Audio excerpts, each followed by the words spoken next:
ఈరోజు మదనపల్లి నియోజకవర్గంలో జరిగిన అత్యాచార ఘటనకు నిరసనగా రాయచోటి ప్రజా సంఘాల ఆధ్వర్యంలో రాయచోటి ప్రజలందరము కలిసి ఆ అమానవీయ ఘటనకు నిరసన తెలుపుతున్నాము. ఈ ఘటన చూస్తే ఒళ్ళు గగ్గురించే పరిస్థితి ఉంది. 7 ఏళ్ల చిన్న బిడ్డ రక్షణ లేదు. చిన్న పాప కాడి నుంచి వయసులో ఉన్న వాళ్ళ కాడి నుంచి ఈ దేశంలో ఎక్కడ రక్షణ ఉంది? మన ప్రధానమంత్రి గారు ఒక నినాదం ఇచ్చారు, బేటీ బచావ్ బేటీ పడావ్. ఎక్కడ బేటీలు సురక్షితంగా ఉన్నారు? ఎక్కడ ఆడబిడ్డలు చదువుకునేదానికి అవకాశం ఉంది? కాలేజీలలో కూడా ఆడబిడ్డలకు రక్షణ లేదు, బజార్లో కూడా ఆడబిడ్డలకు రక్షణ లేదు. ఈరోజు మనం చూసుకున్నట్టయితే దేశంలో ప్రతిరోజు 80 నుంచి 90 ఆడబిడ్డల మీద అఘాయిత్యాలు జరుగుతున్నాయి. ఇది NCRB data, national crime bureau record వాళ్ళ డేటా. ప్రతిరోజు 80 నుంచి 90 మంది ఆడబిడ్డలు అఘాయితానికి గురవుతున్నారు. దీనికోసమైనా మన పూర్వీకులు రాజ్యాంగం సృష్టించింది, రాజ్యాంగం చేసింది. దీనికోసమైనా మన గాంధీ గారు చెప్పిన మాట, ఆడబిడ్డ ఏ రోజైతే అర్ధరాత్రి నడుస్తుందో భయం లేకుండా ఆ రోజు మనకు స్వాతంత్రం వచ్చినట్టు.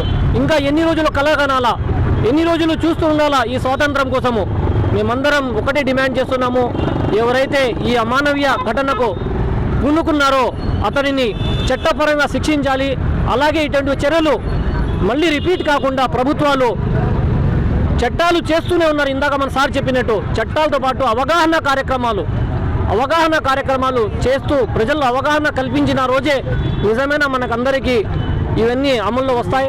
అలాగనే ఏదైతే బాధిత కుటుంబం ఉందో ఆ బాధిత కుటుంబానికి రాష్ట్ర ప్రభుత్వం ఆదుకోవాలని, వాళ్ళకందరికీ రక్షణ కల్పించాలని, నిందితుడికి కఠినమైన శిక్ష వేయాలని మేమందరము డిమాండ్ చేస్తున్నాం. ఋషిప్రియ పైన జరిగినటువంటి అత్యాచారాన్ని మేము ప్రజా సంఘాల ద్వారా, అలాగే సిఐటి ద్వారా, అలాగే పౌర హక్కుల సంఘం ద్వారా మేము ఖండిస్తున్నాం.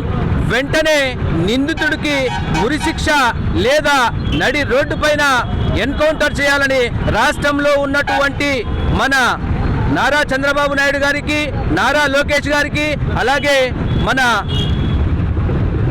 రాష్ట్రంలో ఉన్నటువంటి అధికారులందరికీ కూడా మేము విన్నవించుకుంటున్నాం. ఇంత చిన్న పాప పైన ఇలాంటి అత్యాచారం చేస్తున్నటువంటి వ్యక్తుల పైన ఇంతవరకు రాష్ట్రంలో ఎన్నో జరిగాయి. నిన్న గుంటూరులో చూస్తే అదే విధంగా ఒక చిన్న బాలుడు, 8 ఏళ్ల బాలుడి పైన గొంతు నులిపి చనిపేశారని వచ్చింది.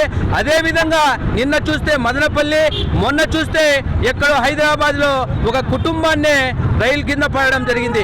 ఇలాంటి వాటిపైన రాష్ట్ర ప్రభుత్వం కానీ కేంద్ర ప్రభుత్వం కానీ కొన్ని చర్యలు తీసుకొని కొన్ని చట్టాలను రూపొందించి ఇలాంటి వ్యక్తులకు వచ్చే వ్యక్తులు చేయకుండా ఉండాలని మేము ముస్లిం ఐక్యవేదిక ద్వారా దీన్ని ఖండిస్తున్నాం.